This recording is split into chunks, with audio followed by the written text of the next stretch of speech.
చేసిన తప్పుని తెలుసుకుంటూ పశ్చాత్తాపానికి గురవుతూ తల్లి కాబోతున్న సమంత దగ్గరవుతూ వచ్చేసిన అక్కినేని కుటుంబం విజువల్స్ ని క్యాప్చర్ చేస్తూ ఎయిర్పోర్ట్ లో వచ్చేసిన మీడియా సభ్యులు. ఒకరి ఇంట్లో పండిన పంట ఇంకొకరి ఇంట్లో ఎండిన మంట అన్నట్లు ఇప్పుడు సమంత గుడ్ న్యూసెస్ ఆఖరికి అక్కినేని అంట చేదు వార్తలుగా మారిపోతున్నాయి. సమంత తన గుడ్ న్యూస్ 3 ఏళ్ల తర్వాత కంబ్యాక్ ఇస్తూ బ్లాక్ బస్టర్ తో పాటు తల్లి కాబోతున్న గుడ్ న్యూస్ ని రివీల్ చేస్తూ వచ్చింది. అభిమానులతో తోడవుతూ అక్కినేని కుటుంబం కూడా శోభితని ప్రశ్నించడం మొదలు పెట్టారు. పర్సనల్ లైఫ్ లో సక్సెస్ అవ్వాలనుకుంటున్న శోభిత, తల్లి కావాలి మునిమొనవన్నీ ఎత్తుకోవాలి అంటూ ఆరాటపడుతున్న అక్కినేని కుటుంబం. ఇవి ఏమాత్రం సింక్ అవ్వకపోవడం ఏమో గానీ ప్రస్తుతం శోభిత ముంబైలో ఫ్యాషన్ ఈవెంట్ లో కనిపిస్తూ వచ్చేసింది.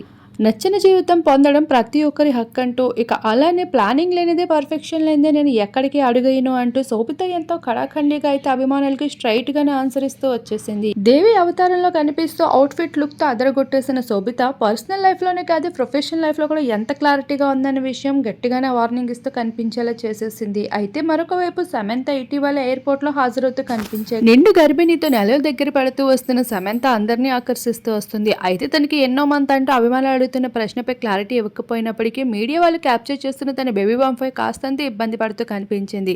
అయితే ఇటువంటి ఫొటోస్ తీసుకోవడం దానికి ఏమాత్రం ఇష్టం లేదని, ఇక పైన అలానే కొన్ని పద్ధతుల్ని గట్టిగానే పాటిస్తూ వస్తుంది. ఇక ఫస్ట్ ప్రెగ్నెన్సీ కావడంతో సమంత చూపిస్తున్న కేర్ చాలా మంది ఆడవాళ్ళకి తెలియజేస్తూ వస్తుంది. 3 ఏళ్ల తర్వాత ఇచ్చే కంబ్యాక్ ఇంత గట్టిగా ఉంటే కొన్నేళ్ల తర్వాత మళ్ళీ ఇచ్చే కంబ్యాక్ ఎలా ఉండబోతుందో ఆలోచించండి అంటూ సమంత ఫ్యాన్స్ కి కాస్తంత లింక్ అయితే వదిలేసింది. తను మళ్ళీ కొత్త ప్రాజెక్ట్ త్వరలోనే రాబోతున్నట్లు కూడా షేర్ చేసుకుంటూ వచ్చేసింది. ఇక డైరెక్టర్ రాజ్కి తన ఇండస్ట్రీలో వర్క్ చేయడం ఏమాత్రం ఇష్టం లేకపోయినా సమంతకి ఇండస్ట్రీ అంటే చాలా ప్రాణం కాబట్టి ఈ విషయంపై ఓకే చెప్తూ వచ్చాడంట. ఏది ఏమైనా అర్థం చేసుకున్న భర్తను దక్కించుకుంటూ శామ్ పర్సనల్ లైఫ్లో చాలా హ్యాపీగా కనిపిస్తుంది.